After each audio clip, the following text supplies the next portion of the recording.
Now, what we will do now, we'll go step by step through what we will do later on. So we'll explain what we do, then we'll come back to the sheet to slide after this one, and we will start.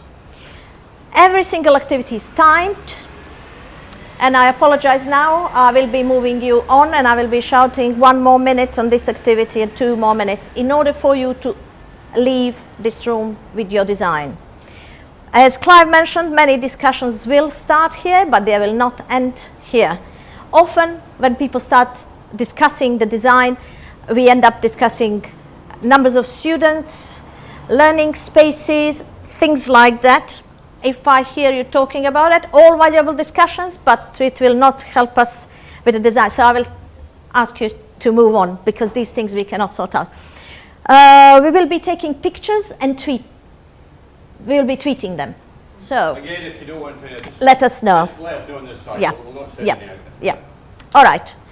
So first activity that we'll do is this sheet. There are actually 3 activities here. Everybody has this sheet. We won't do it yet. We'll ask you, this activity here is tweet your module. It's 5 to 7 minutes. You don't have to tweet it. We will ask you to write what is the essence of your module in 140 characters or thereabout. Ideally, not using your module title. Your module title may be very nice and very explanatory, but our module titles are not like that. It's like Introduction to Statistics 7503. So change that to Change the World with Statistics. Yes. Or, you know, Yeah, or we had biology. Biology. And then the guy said, the lecturer said, oh, I don't know what to do, it's just biology. So I asked, what is in it? And he said, well, really, everything from Charles Darwin to DNA. And I said, there you go. So it's something like that, to bring it out, really. It could be a little kind of marketing thing there. It could be a kind of your value proposition or a unique selling point. But it can be just what kind of you like about the module. Why are you teaching this module? You know, what really turns you on about this type of subject? You can tweet it if you wish. There is and some people do. Yeah. There's our tag. But you don't have to. Next activity, so you have 5 to 7 minutes there. Okay. Originally, we started this activity as a warm-up exercise, but we realized within first few workshops that often people would meet for the first time in our workshop, and they're supposed to teach together on a module. They would come with different ideas of what the essence of that module was. So they had actually to agree on the essence before they could move on with the design. Even worse, you had people who had been teaching on the module that happened as well, for a number of years and didn't have a common view of what the module was all about. So it's quite they had different ideas. So you'll see as we go through, part of the idea is to make sure we have some kind of collaboration and share a view at each stage. So we kind of agree, what's this particular module about? Yeah. The next activity, it's 5 minutes. We will ask you to use the red pen and draw the shape of your module. If it's a new module, we'll ask you, what do you think this module should look like? How much acquisition? How much production? How much collaboration? And so on. If it's existing one that you are reviewing, we'll ask you to draw the shape as it is now. There is no right or wrong shape, just to let you know. It's just for you to show what that module is.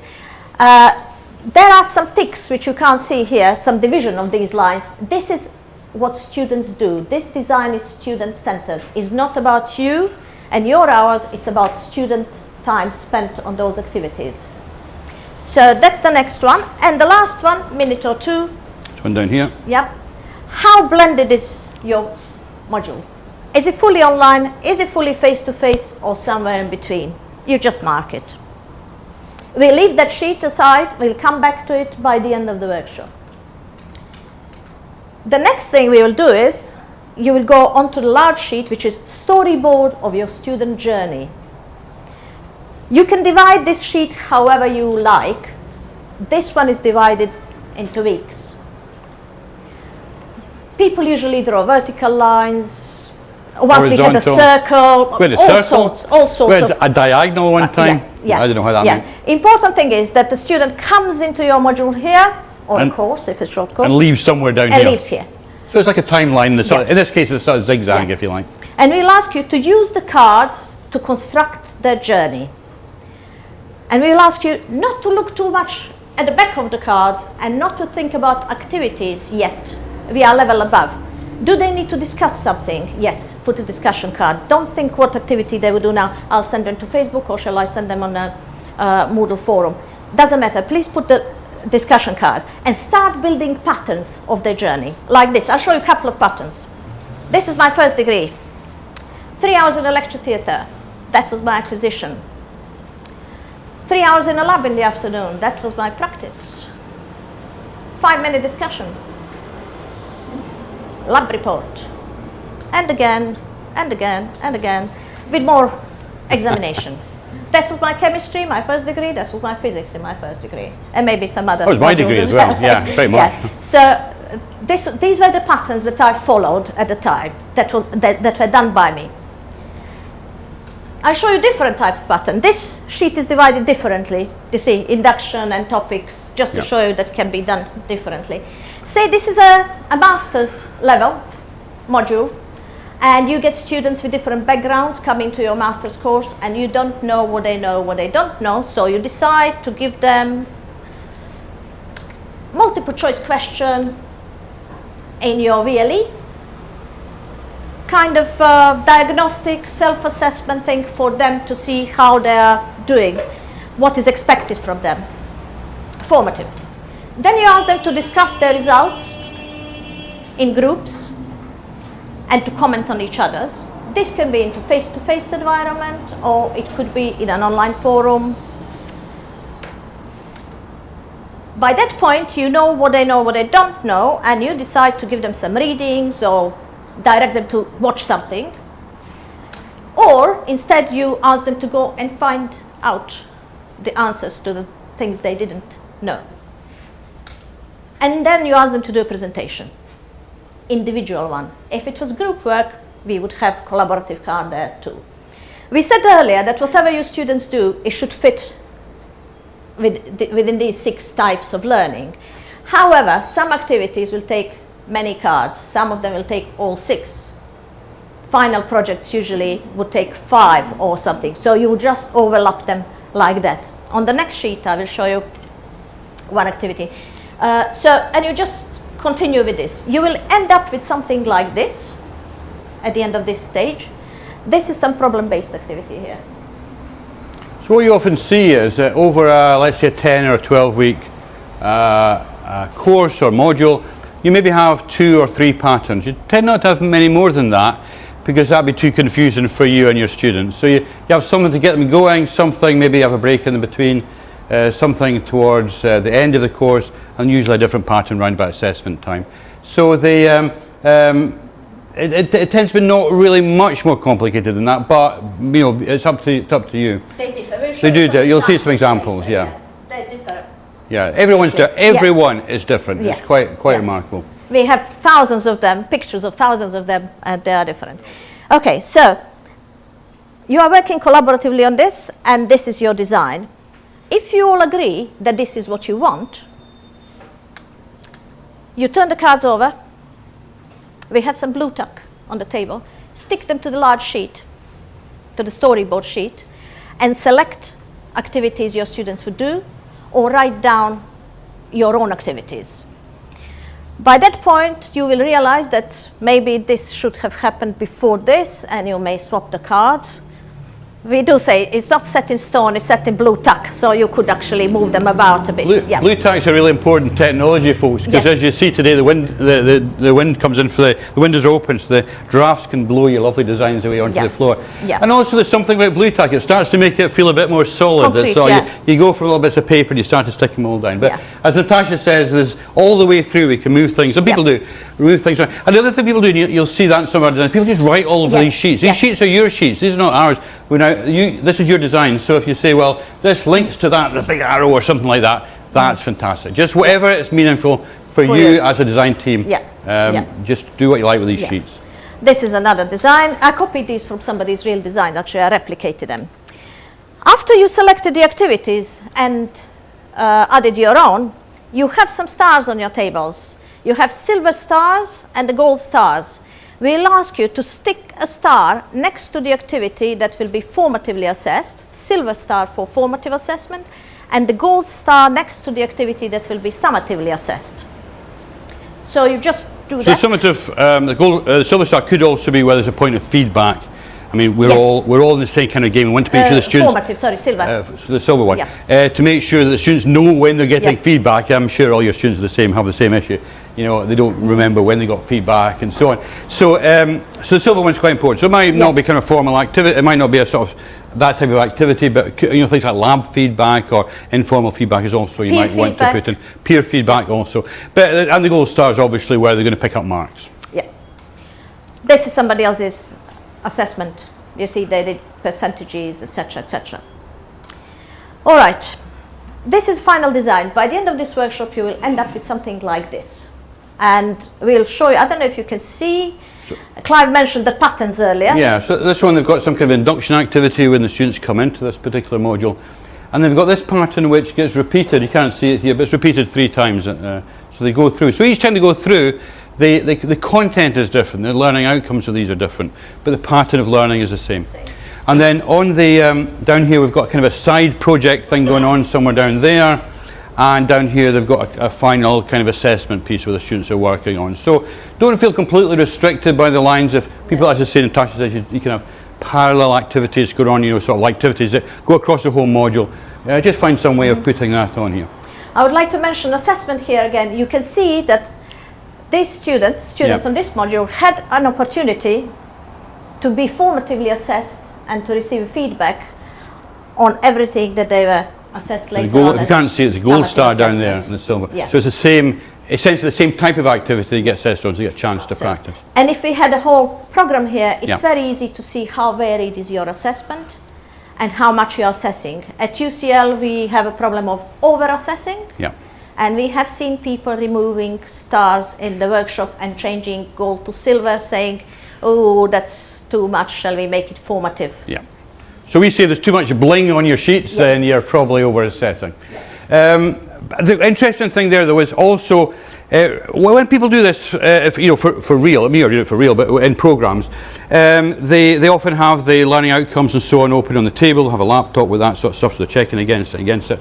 And when they get to this point here, we ask them to check it against what was their assessment strategy that they put in the validation documents if they're at that stage. So it kind of realigns it back against what they said they're going to do to the university. Sometimes, folks, you get attention there, and you've redesigned it, and you think, well, we want to assess it now in a different way. And then that's really up for and it happens, it does happen. And they say, well, we'll have to go back and change that. Maybe not this year, maybe next year. We'll go back and make that kind of change. So what these designs are, in fact, they're often kind of directions of travel. This is where we want to go with the module. This is what we want to do. Maybe we can't do it in just one step. Yeah. All right. I'll just show you a few more designs. They look different. Older ones, yeah. And another one. Okay.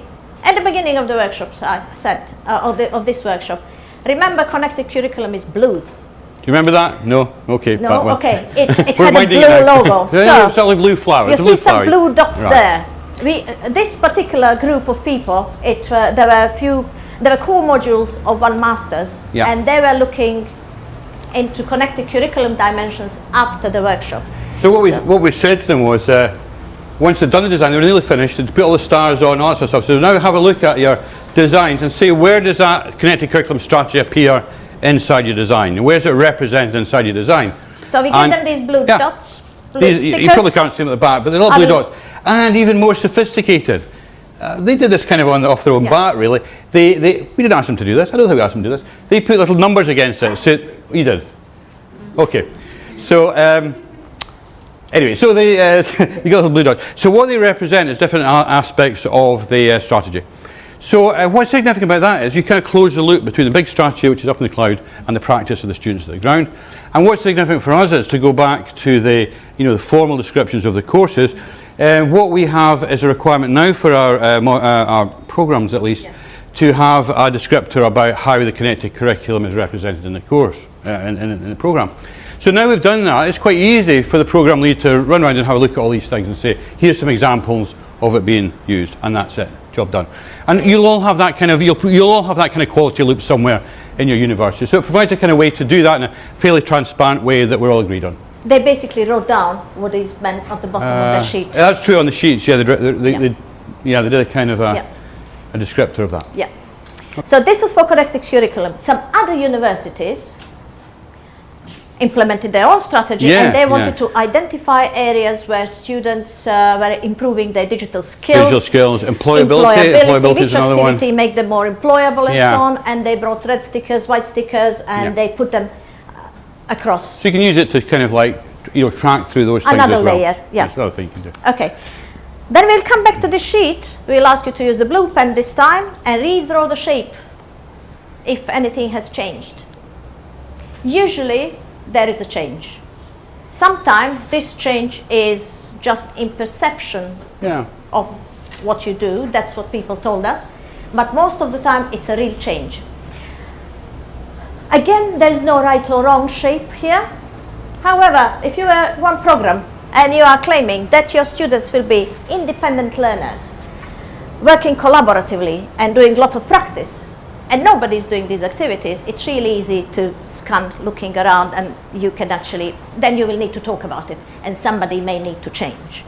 The two kind of shapes superimposed can also give an indication of where you want to focus on the change in your module. As I said earlier, this is often a direction of travel. It's a design that you want to get to. You might not get to it in one step, but where you've got a big change here, and these are all from real designs. Here's the kind of biggest changes to include more collaboration in this particular course. So what we'd recommend with that team is to focus on that one. That's where they want the change to happen, and to look at the tools and techniques and practices to improve collaboration in that course. And some universities are now, who've adopted this method, are providing like recipes and things around collaboration. They say, well, if your collaboration is the bit you want to do, here's 3 or 4 different things you can do. Here's some tools you can use within your VLE. Here's some academic practices you might want to try out, So it gives me even a bit more guidance. We don't do that at UCL, but we probably will. And same applies for production and practice investigation, tips and hints about how to, up the investigation inside your course. And we will also ask you to mark whether your module became moved left or right in regards to online More digital or less digital. Yeah. This one has become this one went more face to face. They realized they had no less resources for activities that they wanted to do, so they went more face to face. Yeah. So it can go either way. It can go either way. So we do say for this workshop we are learning technologists, but we take our learning technology hat off and just concentrate on the design. Yep. All right. So, I will show you some. I've got the action sheet as well. Yeah. Yeah. So these are just some examples. These are some This examples. is not a test for your drawing abilities, by the way. Yeah. They are a bit varied, and this was really nice. Yeah. And they actually had a good explanation for this. Yes, It was some they sort of did. secular kind of curriculum. The last thing is really important, and what you'll find is when you're doing it yourself now, and when you're working with colleagues on this, is by the end of it you get a bit exhausted. But this is really important, is to say, well, what's our next significant steps? We said we want to increase collaboration. Well, who's going to look at that? Are you going to look at that? Are you going to look at that? Who's going to do that? This is kind of important, because what can happen is you have a lovely time in the workshop, but then you need to carry on. And the responsibility is really partly from the program lead and the module leads, but it's useful while people are still in the room to try and get a little bit of commitment to actually doing some of this stuff, So we've evaluated it recently with the Hefke project, and we realised that this is really very, very important, that we have this kind of commitment. Another thing, if you take this method and start using it, we do not usually answer questions at this point, because we want to move you on. After the workshop, yes, there are. We'll be running around anyway. Yeah, just to let you, well, we did now because it's a bit more flexible and everything. But usually... We love you people, we answer questions. But basically, the thing is, what happens in the room now at this point, by the way, if you're going to run it yourselves, everyone's a bit confused. Confused? Yeah. Confused. But confusion, folks, is the beginning of learning. Yes. So what we do now is we just go straight into it. So we're going to do it. So, folks, what we're going to do is you're going to design your modules or courses. If you don't have a module in your mind, a course or something. If you don't have a course in mind, just make something up. It's good to have something that's reasonably academic practical. Development thing. So if you're an academic developer, something that you might like to run as a little Moodle course, or an introduction to something or other, or academic writing, is always something we can come up with. Study skills. Study skills. There's still a chance to move around, folks. If you discuss among yourself, you get two strong ideas coming out. It's probably better split into two tables and running them separately. The ideal number of people on the table is probably about 4 or 5. There's more than that. It's often better to split it out because. And minimum 2. A minimum 2. If you are running this, if you are facilitating this workshop, if there's only one person teaching on a module, ask them to bring a friend, critical friend, anybody. It doesn't even have to be from the same area. Often we sit next to them, often they only need sounding board because as soon as they say something, say, oh, now that I said that, actually I don't want to do that. So, yeah. Okay. So reorganise, don't feel embarrassed, but reorganise yourself, go and do all that sort of thing. The thing is you've all bonded now, so you probably feel, oh no, I can't leave them, that would be awkward. But do so if you need to. We'll come around and support you anyway. Okay. Decide on a course. Decide on a course, please. Decide on a title. Decide on a title and a tweet. Okay. So after you decide on what module you will work on, we'll get you going with tweet your module. 5 minutes. We will share the tweets.